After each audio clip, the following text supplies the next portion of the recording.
উল্টা কথা কয়ে দানাই পানাই কোনো অজুহাত ছাড়াই হুদাই হুদাই তুমি হুজুর দাঁতে ছুটি নিয়ে বাড়ি চলে আসছো। ও মাদ্রাসায় পড়লে থাকলে একবার কোরআন শরীফ পড়তো, 1 পৃষ্ঠা 2 পৃষ্ঠা পড়তো, এইটা থেকে ওরে বাঁচাই দিছি। কী যে কাজ করছো তুমি! এজন্য আমরা বাচ্চাদেরকে ছুটি অবশ্যই দিই, মাসে একটা ছুটি আমরা দিই, এর ভিতরে ছুটি দিতে চাই না। আপনারা সম্মানিত মানুষ, অভিভাবক, আপনাদেরকে এই শয়তানের পাল্লায় পড়ছেন, এটা তো আমরা বললে আপনারা কষ্ট পাবেন না? হ্যাঁ, সেজন্য বলতে চায় না, কিন্তু এটাকে বোঝার চেষ্টা করবেন। যারা কোরআন শরীফ ধরবে সামনে চলে আসো। কোরআন শরীফ নাও, সবাই কোরআন শরীফ নাও। কোরআন শরীফ আছে না ভিতরে? ওখানে আছে তো, দেখো সবগুলো।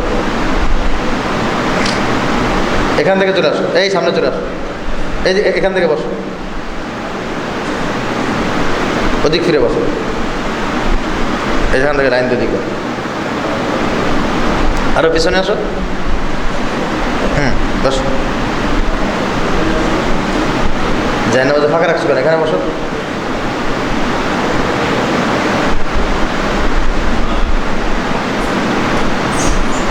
লাইন সোজা করে বসো, লাইন সোজা করে বসো।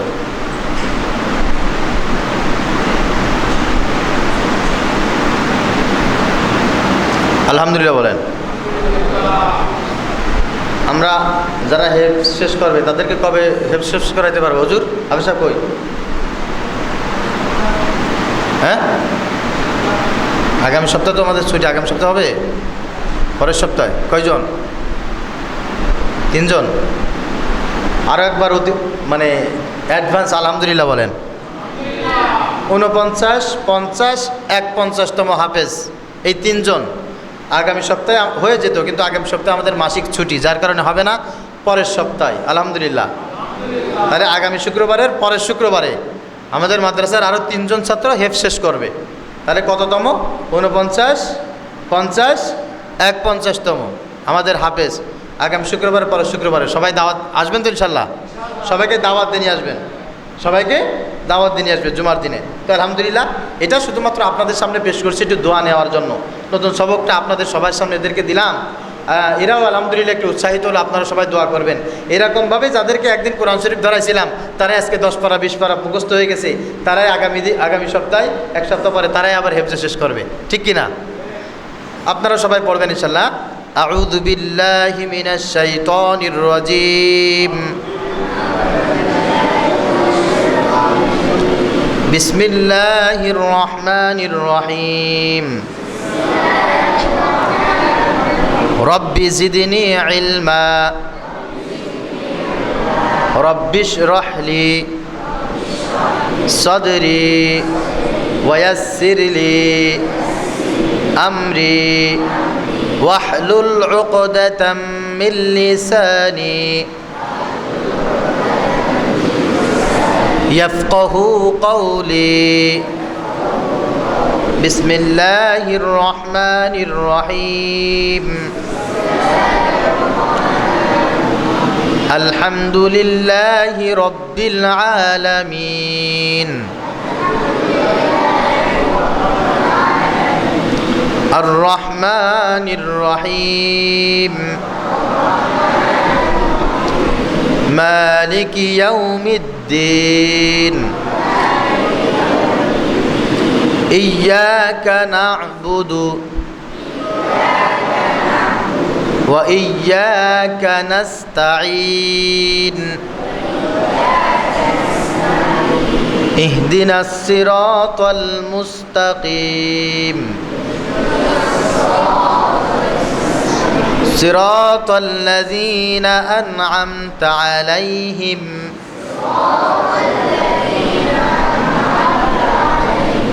গায়রিল মাগদুবি আলাইহিম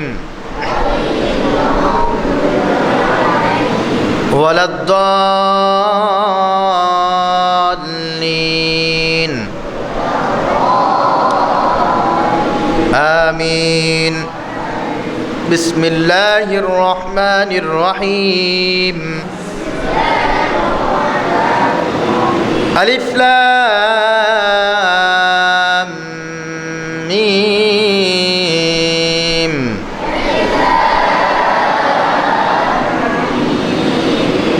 ذلك যালিকাল কিতাবু লা রাইবা ফীহ হুদাল লিল মুত্তাকিন। সাদাকাল্লাহুল আযীম। আপনারা সকলেই এদের জন্য দোয়া করবেন। আজকে যারা কোরআন শরীফ ধরলো, ইনশাল্লাহ আগামী 3 মাসের ভিতরে যেন এরা হেফজ ধরতে পারে। দোয়া করবেন ইনশাল্লাহ 3 মাস 4 মাসের ভিতরে যেন এরা হেফজ ধরতে পারে। খুব অল্প সময়ের ভিতরে 2-3 খতম নাজারা শেষ করে এরা হেফজ ধরবে, তারপরে ইনশাল্লাহ হাফেজি শুরু করবে। অল্প সময় ইনশাল্লাহ হাফেজ হয়ে যাবে। সবাই দাঁড়াও, দাঁড়া একটু সালাম দাও সবাইকে।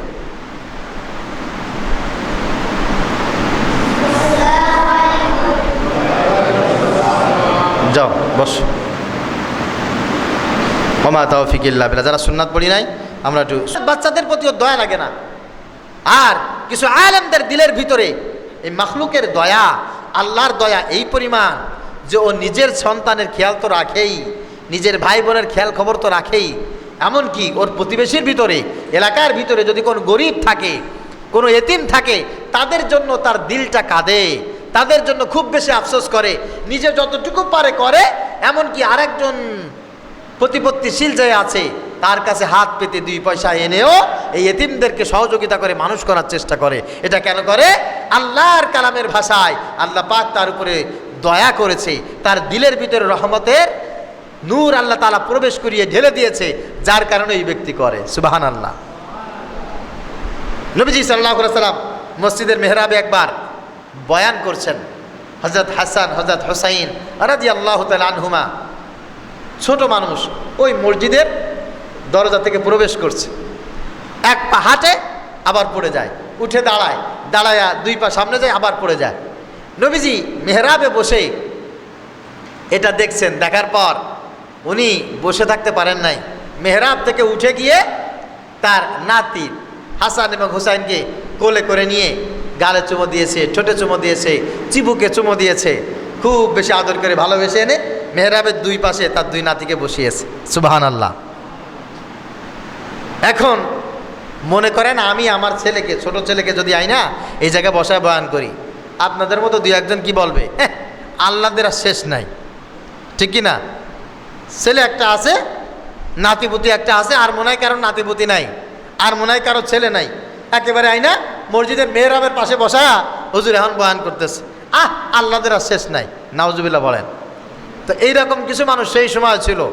একজন বলতেছে, ইয়া রাসূলুল্লাহ, ইয়া হাবিবাল্লাহ, আমি একটা প্রশ্ন করব। নবীজি বলছেন, হ্যাঁ করো। ইয়া রাসূলুল্লাহ, আমার 5টা সন্তান, আমি জীবনে কোনোদিন কোনো সন্তানকে কোলে করে নিয়ে বাজারে যাই নাই, কোনোদিন সন্তানকে কোলে করে নিয়ে আমি কোনো আত্মীয় স্বজনের বাড়ি যাই নাই, মানুষের ভিতরে আমার সন্তানকে কোলে করে নিয়ে হাইটা হাইটা আদর করি নাই। আমার খুব বেশি লজ্জা লাগে। মানুষের ভিতরে ছোট বাচ্চাকে নিয়ে এভাবে, এটাকে ভালো দেখা যায়? নবীজি সাল্লাল্লাহু আলাইহি ওয়াসাল্লাম কোনো কথা না বলে একটা জবাব দিলেন। আল্লাহ তাআলা যদি তার রহমত, দয়া, মাগফিরাত তোমার দিল থেকে উঠিয়ে নিয়ে যায়, আমি মুহাম্মদুর রাসূলুল্লাহ তো এক্ষেত্রে কোনো হস্তক্ষেপ করতে পারি না। আল্লাহই তোমার পরে দয়া করে না, রহম করে না, আমি কি করতে পারি? কথা বুঝতে পেরেছেন? ছোট ছোট বাচ্চাদেরকে আদর করা, মানুষকে মহব্বতের স্বরে ডাকা, মানুষের বিপদে আপদে মুসিবতে থাকা, এটা হচ্ছে ভদ্রলোকের আলামত, আল্লাহ ওয়ালা মানুষের আলামত। আর আপনি তো আপনার সন্তানকে ছেড়ে দিয়ে খেলা দেখেন। আছে না কিছু অসভ্য পিতা? কথা বলেন। আল্লাহ তাআলা সবাইকে সহি বুঝ দান করুক। সকালে বলি আল্লাহুম্মা আমিন।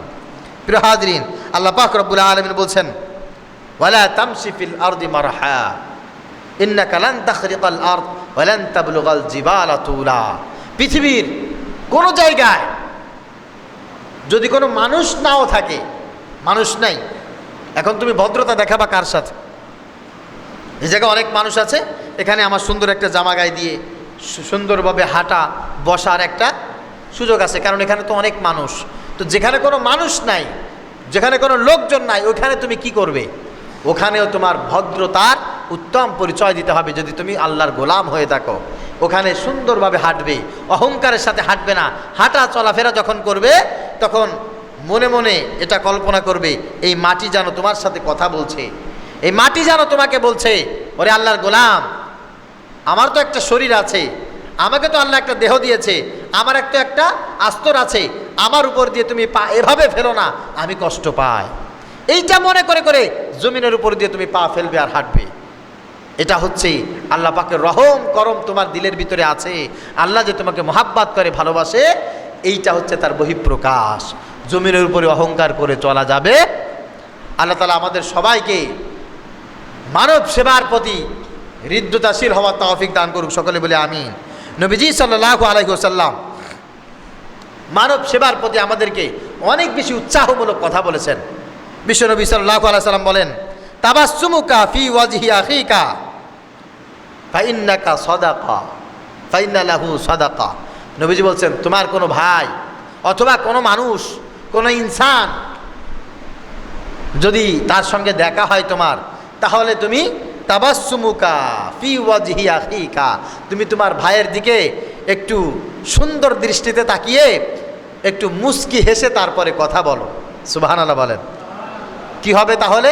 তাহলে ওই ভাইকে 1000 টাকা দান করলে, ওই ভাইকে তার চাহিদা মাফিক সেবা করলে, কিছু হাদিয়া দিলে যেই পরিমাণ সওয়াব হতো, তার দিকে তাকিয়ে সুন্দর করে মিষ্টি হেসে কথা বলেছো, আল্লাহ তাআলা সেই পরিমাণ সওয়াব তোমার আমলনামায় দান করবেন। আচ্ছা, এখানে যারা আছেন, আমি আপনাদেরকে বলি, আপনাদের কোনো ব্যক্তির পরিপূর্ণ চাহিদাকে আমি পূরণ করতে পারবো? আপনাদের অনেকের কোটি টাকার চাহিদা আছে, লক্ষ টাকার চাহিদা আছে, বাড়ির চাহিদা, গাড়ির চাহিদা, সহায় সম্পত্তির চাহিদা, পদ পদবীর চাহিদা, কত কিছুর চাহিদা আছে। আমি তো সব চাহিদা পূরণ করতে পারবো না। কিন্তু আপনার সঙ্গে যখন আমার দেখা হবে, আমি একটু হেসে দিলাম, আসসালামু আলাইকুম ভাই, ভালো আছেন? কোথায় যাচ্ছেন? আল্লাহ তাআলা কেমন রেখেছে? আলহামদুলিল্লাহ। একটু সুন্দর করে মিষ্টি হেসে একটু কুশল বিনিময় করলেন। যখনই আপনি করলেন, ওই ভাইয়ের জীবনের যত প্রয়োজন আছে সব প্রয়োজন যদি আপনি পূরণ করে দিতেন, এর কারণে আল্লাহ তাআলা যে পরিমাণ সওয়াব আপনাকে দিতেন, আল্লাহ তাআলা আপনি সুন্দরভাবে মিষ্টি করে হেসে কথা বলেছেন, সেই সওয়াব আল্লাহ আপনার আমলনামায় দিয়ে দেবেন। আর কিছু মানুষের বিবেকে কুত্তায় মুইতে দেছে, কুত্তায় মুইতে দেছে কিছু মানুষের বিবেকে, হাসতেই চায় না। বিশ্বাস করেন, মুরব্বী কেসেবের কিছু লোক আছে, আমার দেখলে মনে চায়, আল্লাহ এই যে মানুষ হইল কেন, এই যে মানুষ হয়ে জন্ম নিল কেন, আমার নিজের অবাক লাগে। পিছনে যায় শুধু আস্তাগফিরুল্লাহ পড়তে থাকি, এত করে সালাম দেই, এত করে কথা বলি, যেভাবে মুখটা ফিরায় নাই, সালামের জবাব তো দূরে থাক, যেভাবে অসভ্যতামে আচরণ করে, এই যে মানুষের জন্ম মনেই হয় না। জীবনও হাসতে পারে না, জীবনও হেসে আনন্দের সাথে মানুষের সাথে কথা বলতে পারে না। বিশ্বাস করেন, এদের কপাল পুড়ে গেছে, এদের কপাল পুড়ে গেছে। আর আমরা যদি তাদের সাথে একটু সখ্যতা ব্যবহার করতে চাই, চিন্তা করে কোন না কোন উদ্দেশ্যে, কোন স্বার্থ হাসিল করার জন্য আসছে আল্লাহ জানে। নাউজুবিল্লাহ বলেন। ভালোভাবে কথা বললে তারা কি মনে করে? স্বার্থবাদী। এই সালাম দিছে, মিষ্টি করে কথা বলছে, এইবার মনে হয় মসজিদের জন্য কোনো চান্দা সাহেব আসবে, এইবার মনে হয় মাদ্রাসার জন্য কোনো চান্দা সাহেব আসবে। আর মানুষের সঙ্গে মিষ্টি করে কথা বলে না, এই কারণে কেউ আবার কেউ কিছু চেয়ে বসে কিনা। আচ্ছা, আপনাদেরকে কি মনে হয় আমি মিথ্যা কথা বলতেছি না সত্য কথা বলতেছি? কথা বলেন। গোমরা মুখ ছাড়া এই সমস্ত অনেক মানুষকে দেখা যায় না। না ভাই, আল্লাহর রাস্তে, আল্লাহ কা ওয়াস্তে মানুষের সঙ্গে মিষ্টি সুরে কথা বলবেন। আল্লাহ তাআলা তৌফিক দান করুক, সকলে পড়ি আমিন। নবীজি সাল্লাল্লাহু আলাইহি ওয়াসাল্লাম বলেছেন, আল কালিমাতু তাইয়্যিবাতু সাদাকা।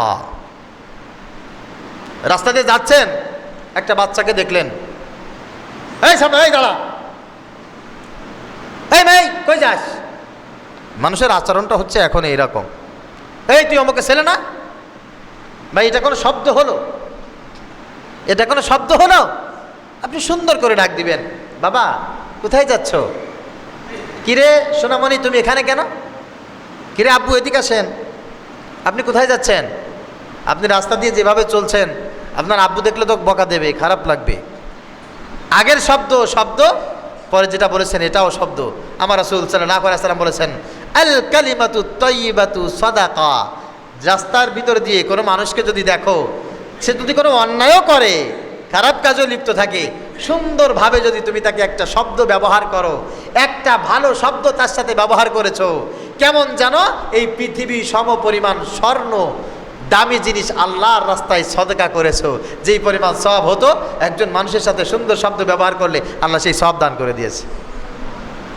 আপনি রাস্তার কথা তো বাদ দেন, যদিও আমাদের এইখানে নেই, অনেক মসজিদে আমি দেখেছি কোনো বাচ্চারা যদি একটু দুষ্টুমি করে, কারোর মোবাইল ফোন যদি মসজিদে বেজে ওঠে এমনভাবে বলে কেমন যেন মানুষ খুন করে আসছে কেবল।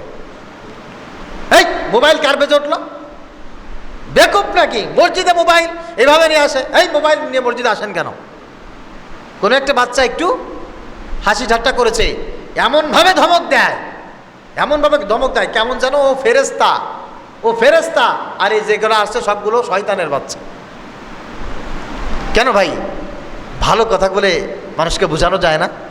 সুন্দর শব্দ উচ্চারণ করা যায় না? কথা বলেন। দেখেন, স্বভাব যদি নষ্ট হয়ে যায় তাহলে তো আসলে কিছু করার থাকে না। আমার একটা ভিন্ন তবিয়তের একটা কথা আছে, আপনাদেরকে বলে দেই। যারা বিবাহিত আছেন তাদের জন্য এই মেসেজটা কাজে লাগবে। সেটা হচ্ছে, অনেক সময় অনেক পুরুষ স্ত্রীর কারণে, শ্বশুর শাশুড়ির কারণে একঘরে হয়ে যায়। বিয়ের পরে স্ত্রীকে খুশি করার জন্য মাকে ছেড়ে দেয়, বাবাকে ছেড়ে দেয়, ভাইকে ছেড়ে দেয়, বোনকে ছেড়ে দেয়, এমনকি পৈতৃক ভিটা ছেড়ে দিয়ে অন্য জায়গায় যে ভাড়া থাকে। কেন? স্ত্রীকে খুশি করার জন্য, ঠিক কি না? শ্বশুর শাশুড়ি একটু ভালো নজরে দেখবে, এর কারণে মাকে বাবাকে 3 বেলা খাবারও দেয় না, শ্বশুর শাশুড়িকে লক্ষ লক্ষ টাকা দিয়ে হাদিয়া দেয়, গিফট দেয়, আছে না নাই? কিন্তু বিষয়টা হচ্ছে, দিন শেষে ওই স্ত্রী কোনোদিন তাকে খুশি করতে পারে না। কারণ 19 থেকে 20 হলে চুন থেকে পান খসলেই, পান থেকে চুন খসলেই ওই স্ত্রী তাকে এমন ধাতানি দেয়, ওই শ্বশুর শাশুড়ি তাকে অজাত কুজাত বলে এমন গালি দেয় যা ওই ব্যক্তি কোনো অবস্থায় মেনে নিতে পারে না। এই জন্য স্ত্রীকে খুশি করার জন্য আপনার মা বাবা ভাই বোন সবাইকে ছাড়ার দরকার নাই। শ্বশুর শাশুড়িকে খুশি করার জন্য এলাকা ছেড়ে ভিন্ন জায়গায় যে বাসা ভাড়া থাকার দরকার নাই। কারণ স্ত্রী আর শ্বশুর শাশুড়ি পৃথিবীর প্রত্যেকটা পুরুষ মানুষের জন্য এমন একটা সম্পদ। খেয়াল করেন, স্ত্রী আর শ্বশুর শাশুড়ি পৃথিবীর প্রত্যেকটা মানুষের জন্য এমন একটা সম্পদ। এটা কিভাবে? মনে করেন, ফেরেশতাদের সর্দারকে হযরত জিবরিল আলাইহিস সালাম, উনি হচ্ছে ফেরেশতাদের সর্দার। ফেরেশতাদের সর্দার যিনি, নিঃসন্দেহে তিনি সমস্ত ফেরেশতাদেরকে পরিচালনা করার মতো যোগ্যতা, অ্যাবিলিটি আছে বিদায় আল্লাহ তাআলা তাকে ফেরেশতার সর্দার বানাইছে না? যদি জিবরাইল আলাইহিস সালাম পৃথিবীতে কোনোদিন বিবাহ করার অনুমতি পাইতো, আর যদি কোনোদিন বিবাহ করত পৃথিবীর কোনো মানুষকে, যদিও এটা কোনোদিন সম্ভব না, বোঝানোর জন্য বলছি, তাহলে ওই জিবরাইল আলাইহিস সালামকে তার স্ত্রী কি বলতো জানেন? তোমার মতো বেকুবকে ফেরেশতার সর্দার বানাইছে কেডা? নাউজুবিল্লাহ পড়ে। আর তার শ্বশুর শাশুড়ি বলতো, কিরে জিবরিল, তোমার কত নাম ডাক শুনলাম, আসলে তো যা শুনেছি এগুলো তো কোনো কাজের কোনো কিছু না। নাউজুবিল্লাহ বলেন। পৃথিবীতে স্ত্রী আর শ্বশুর শাশুড়ি এদেরকে খুশি রাখা, এদেরকে সন্তুষ্ট রাখা, এর চাইতে কঠিন পৃথিবীতে কোনো কিছু হতে পারে না। এই জন্য সব কিছুর জন্য সব কিছু বিসর্জন দেবেন না। কথাটা বলছি এই কারণে, যদিও আপনি জানেন এরা আপনার বিপদে চলবে, আপনি যা বলবেন শুনবে না, তারপরও এদের সঙ্গে একটু মিষ্টিভাবে কথা বলবেন।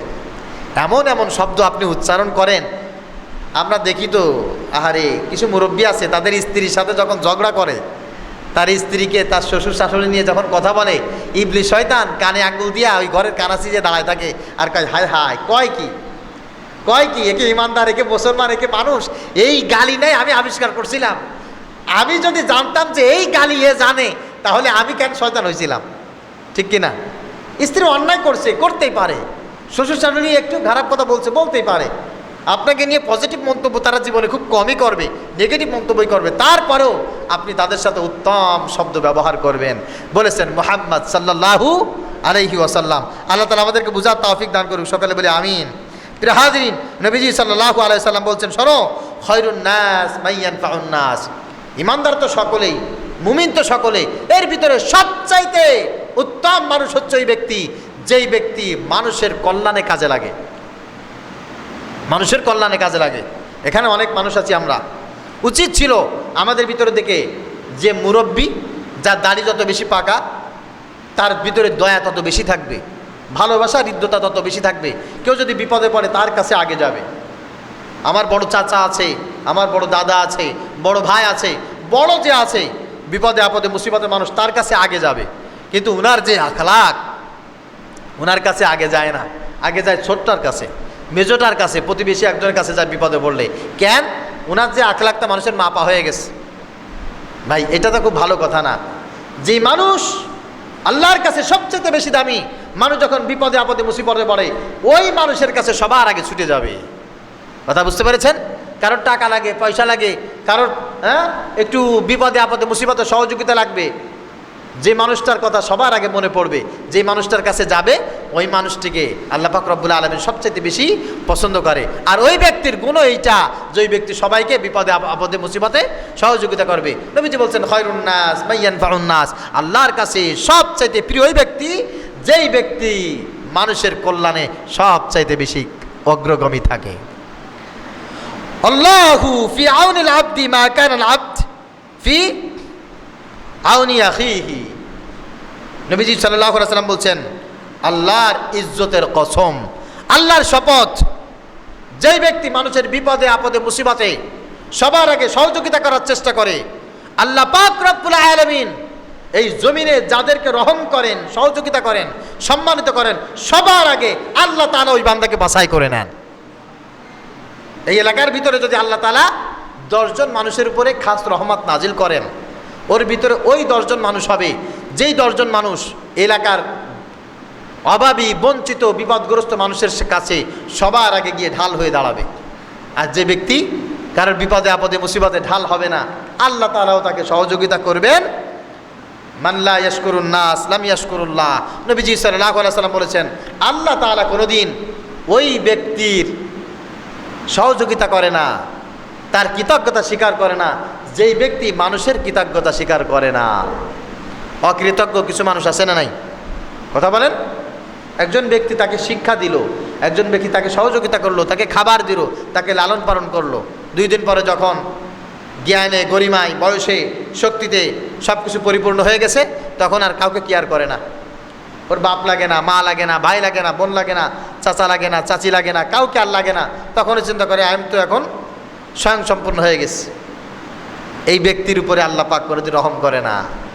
কিরে, যারা তোকে জন্ম দিল, যারা তোকে খাবার দিল, যারা তোর লেখাপড়া শিখাইলো, যারা তোর উপরে দয়া করেছে, এই মানুষগুলোর সাথে সুসম্পর্ক রাখো না, এই মানুষগুলোর কৃতজ্ঞতা স্বীকার করো না, তুমি আল্লাহর কৃতজ্ঞতা স্বীকার করবা কঠিন কালো সম্ভব না।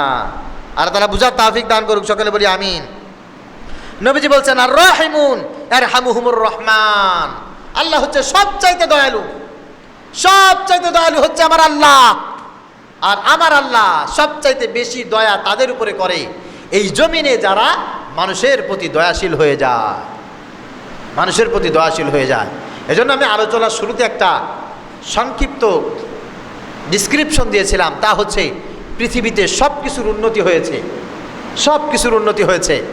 যে জায়গায় ঘুমাবেন ঘুমানোর জায়গার উন্নতি হয়েছে, যেখানে টয়লেট ব্যবহার করবেন সেই জায়গাটার উন্নতি হয়েছে, যেই জায়গাতে চাষাবাদ করেন ওই জায়গার উন্নতি হয়েছে, যেখানে অফিস করেন অফিসের জায়গার উন্নতি হয়েছে, যেই জায়গায় বসে বিজনেস করেন বিজনেস পলিটিক্স সব কিছুর উন্নতি হয়েছে। অধঃপতন হয়েছে কেবলমাত্র আমাদের হৃদয়ের, আমাদের কলবের, আমাদের মানবতার অধঃপতন ঘটেছে।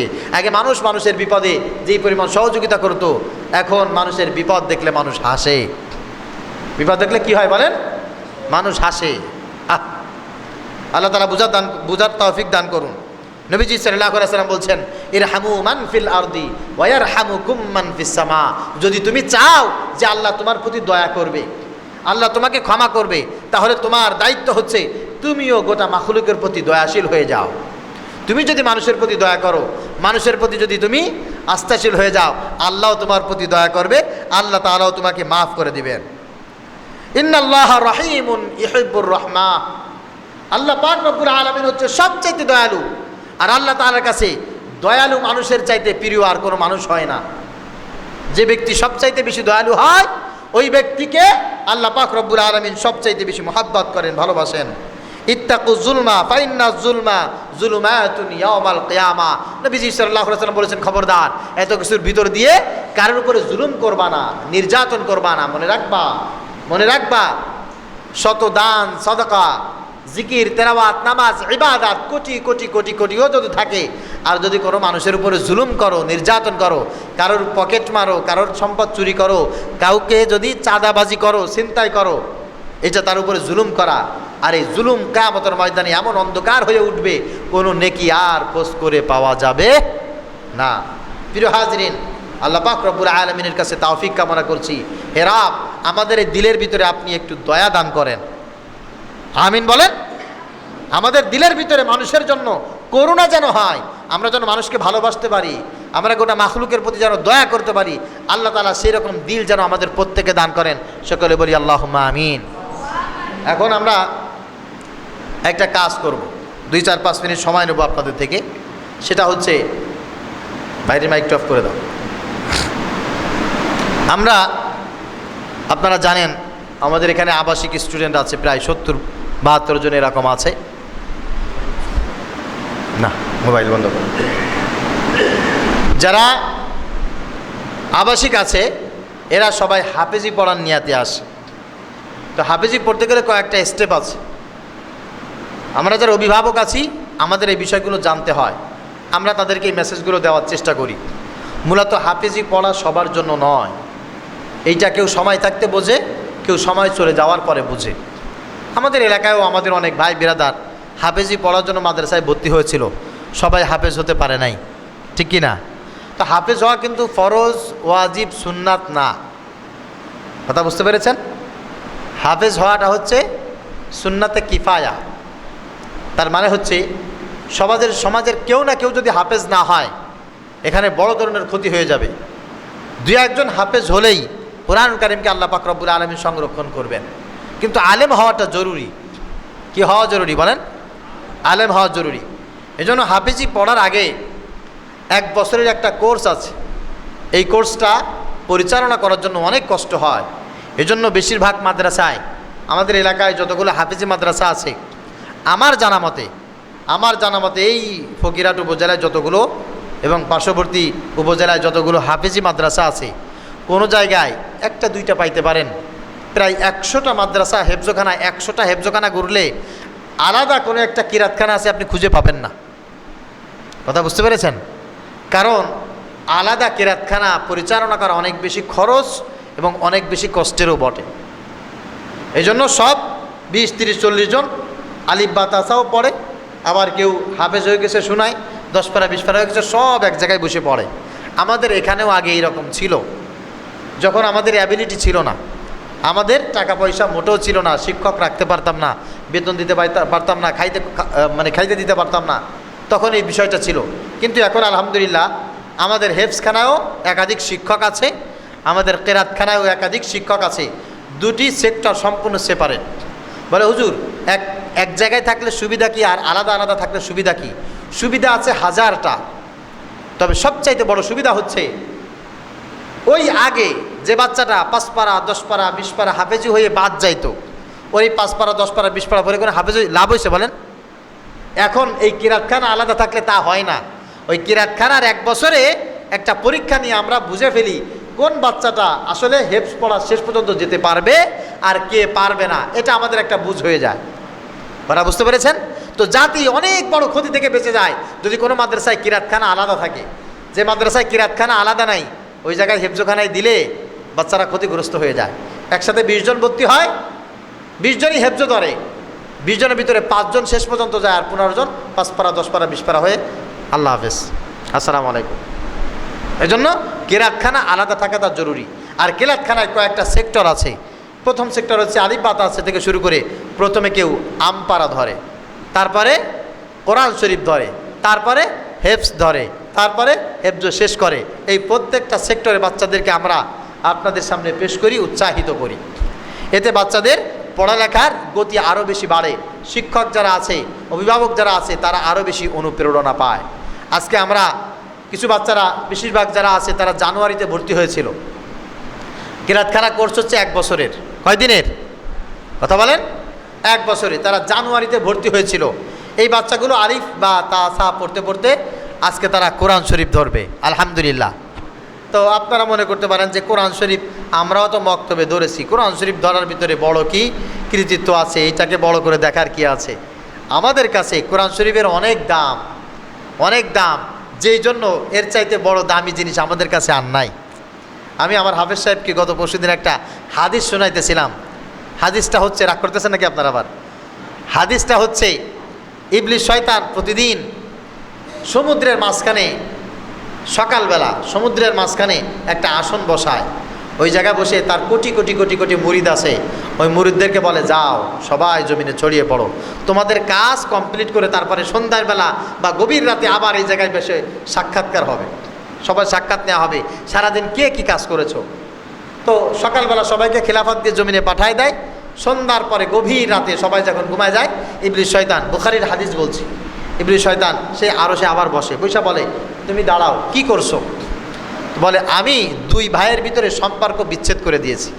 তাই ইবলিস শয়তান বলে লাম তাফআল শাই, তুমি কিছুই করতে পারো নাই। এই তুমি কি করছো? বলে আমি পাশের বাড়ির এক বউ, পাশের বাড়ির এক বেটা, দুইজনের সাথে অপকর্ম করাই দিছি। ইবলিস শয়তান বলে লাম তাফআল শাই, তুমি তেমন কিছুই করতে পারো নাই, তুমি কি করছো? বলে আমি বাবার ভিতরে আর সন্তানের ভিতরে ঝগড়া বাঁধায়া তাদেরকে তেজ্য পুত্র করাই দিছি। ইবলিস শয়তান বলে লাম তাফআল শাই, তেমন কিছু করতে পারো নাই। এরকমভাবে সবার ভিতরে জিজ্ঞাসা করতে করতে একজনকে বলে কিরে খোড়া, কি শয়তান? খোড়া শয়তান, হাদিসের ভিতরে আসছে খোড়া শয়তান, কিরে খোড়া শয়তান তুমি কিছু করতে পারছো?